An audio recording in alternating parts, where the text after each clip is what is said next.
Oh yes, I know, it's been a while since you've seen this lovely face, but I am back again. I've been pretty busy recently with some other projects. Haven't really had a whole lot of time for film watching, not that there's been a whole lot out, but I did feel that it was best to start getting back into the swing of things once again.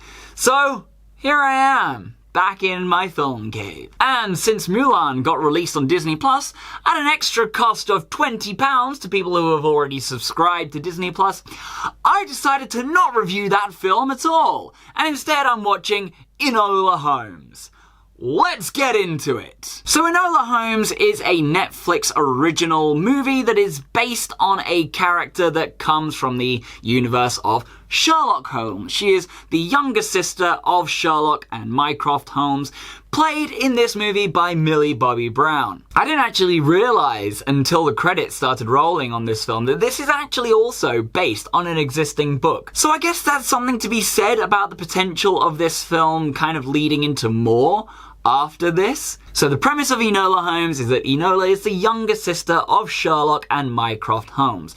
She's been raised purely by her mother, and the father is out of the picture. He died a long time ago, which is at the point that Mycroft and Sherlock moved from the country out to London to pursue their careers, which we are all already familiar with. During that time, Enola was raised by her mum, and they spent all day kind of doing science experiments, doing fight training, doing fencing, all of these activities that basically has brought Enola up to be as trained and as skilled and as brilliant, potentially, as Sherlock and Mycroft are. Now, Sherlock and Mycroft in this film are played by Sam Claflin and Henry Cavill. So not only is Henry Cavill now Superman, Geralt of Rivia, he's in Mission Impossible, and a bunch of other things as well, he's now also, apparently, the world's greatest detective, Sherlock Holmes.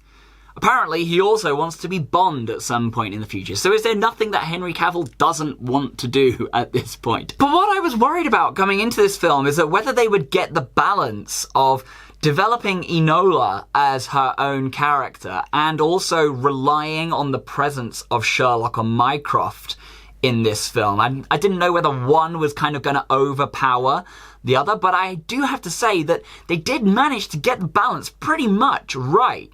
You see enough of Sherlock and Mycroft in this film to understand that they are a big presence in this world, and they have an impact on Enola and her actions in the film and who she is.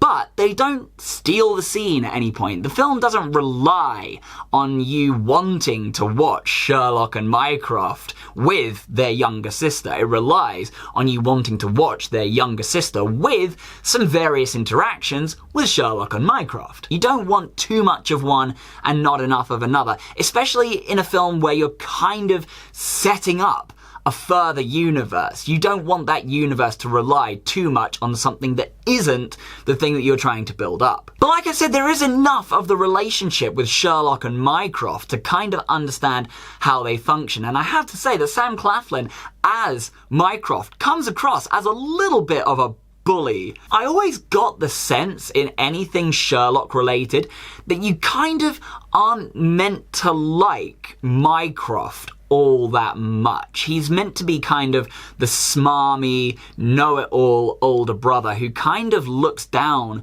on Sherlock a little bit, despite Sherlock's sheer brilliance. It's kind of like Frasier Crane if the whole series of Frasier was told from the perspective of his younger brother Niles, who is arguably the more intelligent of the two. Ah, crap.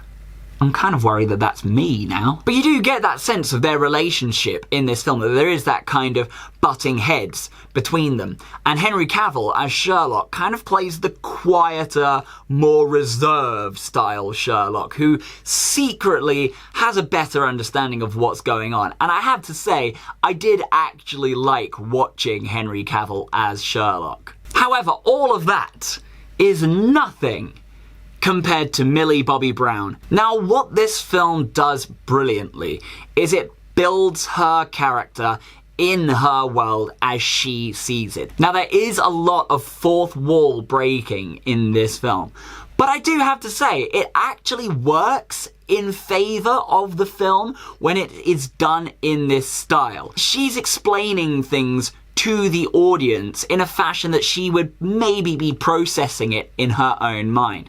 She is the core exposition in the film, so it makes sense that she's going to explain it and not have it monologued over the top, even though that would have worked. But for the purposes of it being a little bit more light-hearted, the fourth wall breaking works brilliantly. And I've got to say, seeing Millie Bobby Brown in a more light-hearted, slightly comedic, sort of tongue-in-cheek kind of role, as opposed to her more serious things that she's done, like Stranger Things, and admittedly I haven't seen Godzilla King of the Monsters, but I'm assuming quite safely that was a pretty serious role that she took in that film. It makes a stark contrast seeing her doing something kind of opposite to that, a little bit more light-hearted, a little bit more jovial, a little bit more funny.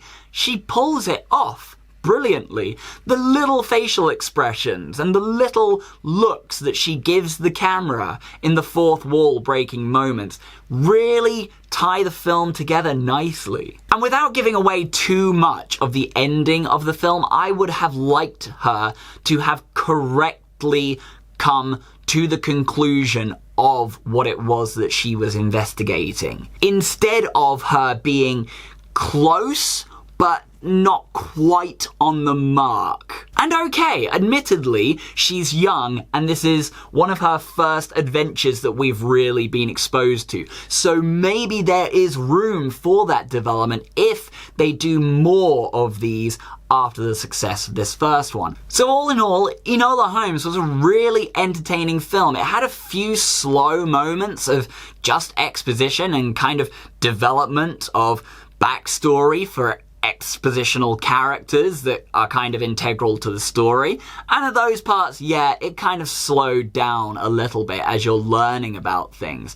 But ultimately, it was a fun film. And yeah, more Henry Cavill as Sherlock, training her to use her mind, to use her detecting skills, maybe do more fight things as well. I would definitely watch that. I am going to give Enola Holmes 3.5 out of 5. It's definitely a strong start to what I predict could be a big franchise of Netflix original movies. So Enola Holmes, good time, would watch a sequel. So Enola Holmes, have you seen it? What did you think about it? Would you watch a sequel? What stories do you think they should cover? Do you think that maybe she should appear in other Sherlock mysteries, telling the other side of what maybe Sherlock missed in those mysteries? Who knows? All comments are welcome in the comments section below.